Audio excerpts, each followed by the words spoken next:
السلام عليكم. ايه رأيكم في المخلل الجميل ده اللي ممكن تعمليه بتكليف نفس اليوم او تاني يوم على طول؟ بما ان اللي موجود دلوقتي في السوق الخيار، الجزر، الفلفل. كده احنا جبنا الخضار بتاعنا وغسلناه طبعا كويس جدا، وحطيناه في شوية مية بخل لمدة دقيقتين، وبعدين شطفناه تاني. جبنا الجزر طبعا مسكناه غسلناه حلو وقشرناه وبدأنا نقطعه. طبعا تقطعي بالسكينة العادية، تقطعي بالسكينة المشرشرة حسب رغبتك انت. بس في معلومة لازم تبقي عارفاها: لو هتعملي الجزر مع الخيار، الجزر يتقطع رفيع والخيار يتقطع مليان شوية تخين عن الجزر. ليه؟ لأن الخيار بياخد سوا ضعيف بسرعة، بيستوى بسرعة، انما الجزر بيغيب شوية، فالاتنين مش هياخدوا سوا بعض. فانت هتقطعي الجزر رفيع عن الخيار هيبقى يعني تقطيعته مليانة شوية عن الجزر. كده احنا بنقطع برضو الفلفل. في فلفل طبعا انت بتحطي فيه فلفل بتحطيه سليم، وفي فلفل بتقطعيه حسب ما انت عايزه. انا بنقطع يعني في بنقطعه وفي بنحطه سليم، ما فيش مشكله. كده برضو الفلفل الكوبي حطيناه ما شاء الله، برضو ما بيتقطع كده وبيتحط مع التمليح بيشرب الميه بتاعه المخلل، بيبقى طعمه جميل احلى كمان من الخيار والجزر، بيبقى طعمه جميل جدا.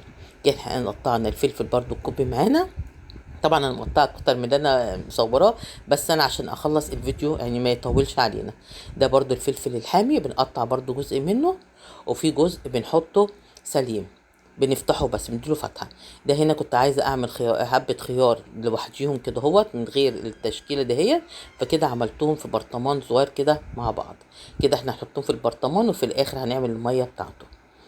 عملنا كده حطينا شويه الخيار اللي نحطهم في البرطمان الصغنون دهوت، وهنركنه على جنب. ونحط طبعا فلفل حامي معاه، عشان طبعا من غير الفلفل الحامي بيبقى ملوش طعم. طبعا انا كده عشان انا بحب الحاجه السبايسي الحاميه، انما انتوا لو مش عايزين حامي بتحطوا فلفل بارد او ما بتحطوش فلفل خالص، مفيش مشكله. كده برضو الفلفل الكوبي بيتخرط معانا. هنيجي بقى دلوقتي للتحبيشه بتاعته. كده احنا جبنا شويه فلفل احمر كده اهو، ومعانا ليمونتين تلاتة بقى حسب الكميه اللي انت هتعمليها، وهتضربيهم في الكب وهتحطي عليهم ربع كوبايه خل وانت بتضربيهم. بالنسبه للملح احنا بنحط على كل كوبايه معلقه ملح، بس طبعا احنا مش عارفين الملح اللي معاكم هيحدق ولا لا.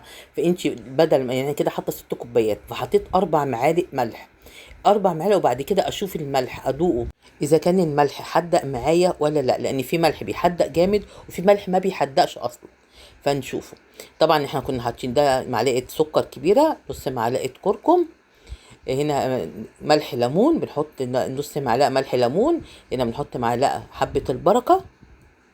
الحاجات دي كلها بنحطها وبنقلبها. كده كان معانا حبيتين ترمس ورقتين لوري. دي بقى الترمس ده عشان حافظ على المخلل، لو قعد عندك سنه ما يحصلوش اي حاجه، زي ما بنحطه في الجبنه القديمه، اي مخللات لو بتحطي على حبيتين ترمس يحفظهولك لسنه قدام ما شاء الله.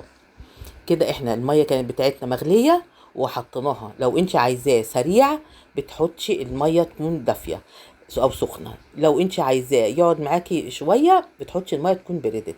هنا انا حطيت في العلبه دي ليه؟ بصوا الكيس بتاعها ما شاء الله. العلبه دي لان في ناس ما عندهاش برطمانات بيبقى عندها علب زي دي سهله، بس المهم تحطيه في كيسه، تكون عندك كيسه نظيفه ما تكونش مخرومه، تحطيها في قلب العلبه، وبعدين تحطي في البان بخار وتربطيها جامد، تقعد معاكي لو سنه ما يحصلوش اي حاجه، ولا يعمل ريم ولا يعمل اي حاجه، يفضل معاكي ما شاء الله الى وقت ما تفتحيه ولا يحصل له اي حاجه. لان في ناس بيبقى ما عندهاش برطمات وعندها علب منجي، فبيعملوا ايه؟ يستخدموهم، ما فيش مشكله. انا ما كنتش محتاجه العلبه، بس انا عملتها عشان اوريها لكم. كده احنا حطينا المخلل في البرطمان، وكان عندي ليمون، خرطت ليمون، طبعا عندك ليمونه 2 خرطيهم على الوش، وحطي قشر الليمون برضو معاهم على الوش.